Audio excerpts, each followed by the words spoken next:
Good morning class, welcome back. हमने हमारी previous class में नेचुरल फिनोमेना चैप्टर 15 स्टार्ट किया था एंड लाइटनिंग के बारे में पढ़ लिया था। आज हम लोग पढ़ेंगे अर्थक्वेक्स क्या होता है। You just learn about thunderstorm and lightning. In class 7th, you learned about the cyclones. चक्रवात के बारे में हम लोगों ने पढ़ा था। These natural phenomena can cause large scale destructions of human life and property. इससे क्या हो जाता है? डिस्ट्रक्शन हो जाता है। जो भी ये साइक्लोन्स वगैरह या थंडरस्टॉर्म्स वगैरह लाइटनिंग होता है, उससे इंसान की लाइफ को बहुत ही ज्यादा डिस्ट्रक्शन मिलता है, प्रॉपर्टी को भी। Okay, these phenomena can be propagated to some extent. The weather department can warn about a thunderstorm developing in some area. जैसे हम देख सकते हैं, अर्थक्वेक्स का मतलब होता है धरती का हिलना, फटना, भूस्खलन होना। ये आप देख सकते हैं, ये है कश्मीर अर्थक्वेक हुआ था। What is an earthquake?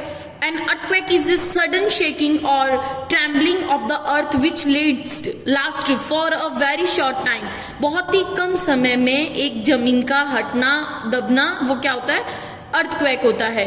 It is a caused by a disturbance deep inside the earth. ये जो डिस्टर्बेंस होता है अर्थ के अंदर, जो अंदर की जो डीप लेयर्स होती है उनमें डिस्टर्बेंस होना अर्थक्वेक कहलाता है।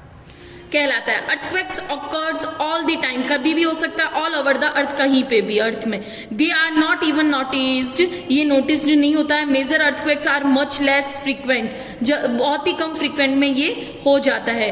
हम देख सकते हैं जैसे मेजर हुआ है, लैंडस्लाइड्स है, सुनामीज है। अब मेजर सुनामी ऑकर्ड इंडिया के अंदर, मेजर सुनामी ओशंस हुई थी, वो हुआ था 26 दिसंबर 2004 में। All the coastal areas around the ocean suffered huge losses, वहां से बहुत ज्यादा लॉस हुआ था। अब आप देख सकते हैं, ये एक है स्ट्रक्चर ऑफ द अर्थ। अर्थ का जो स्ट्रक्चर होता है हमें पता है, सबसे अंदर वाली लेयर को बोलते हैं इनर कोर, उसके बाहर होती है आउटर कोर, फिर होता है मैंटल, और अर्थ का जो बाहर वाला एरिया होता है वो क्या कहलाता है? क्रस्ट। तो इनमें जो भी डिस्टर्बेंस होगा वो किसकी वजह बन जाएगा? अर्थक्वेक की वजह बन जाएगा। The power of the earthquake is expressed in terms of a magnitude on a scale. Earthquake कितना तेजी से आया, उसकी क्या पावर थी, इसको मेजर करने के लिए हम एक स्केल का यूज लेते हैं जिसको बोला जाता है रिश्टर स्केल्स।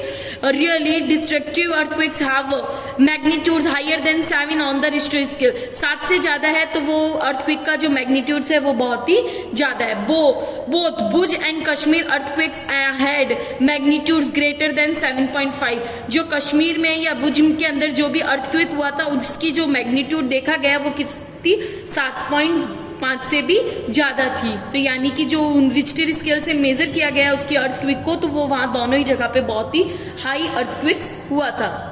कैसे हम लोगों को सेफ रहना चाहिए, अगर हम होम पे है या बाहर है, अगर हम घर पे हैं तो हमें टेबल के नीचे या स्टॉप्स के मतलब स्लोप्स बने होते हैं उसके नीचे रहना चाहिए। हैवी ऑब्जेक्ट हमारे ऊपर होना चाहिए। If you are in bed में है तो डू नॉट गेट अप, हमें उठना नहीं चाहिए। Protect your head with a pillow, हमारे सर को, अगर हम घर पे हैं तो हमारे सर को हमें तकिए से ढक लेना चाहिए। अगर हम बाहर है, बाहर की जगह पे फाइंड अ क्लियर स्पॉट, देखो साफ जगह देखनी चाहिए। अवे फ्रॉम द बिल्डिंग से दूर रहना चाहिए। ट्रीज वगैरह जो बड़ी बड़ी चीजें उनसे दूर रहना चाहिए क्योंकि वो ग्राउंड पे गिरने की संभावना ज्यादा होती है। तो हम लोगों ने देखा जो नेचुरल फिनोमेना होता है वो एक नेचुरल है वो चीज, ना कि कोई मतलब कोई उसको नहीं करता है। तो उससे हमने बचने के कैसे होते हैं इन सबके रीजंस पढ़े। ये हमारा चैप्टर यहीं पे कंप्लीट होता है। Good day students, thank you.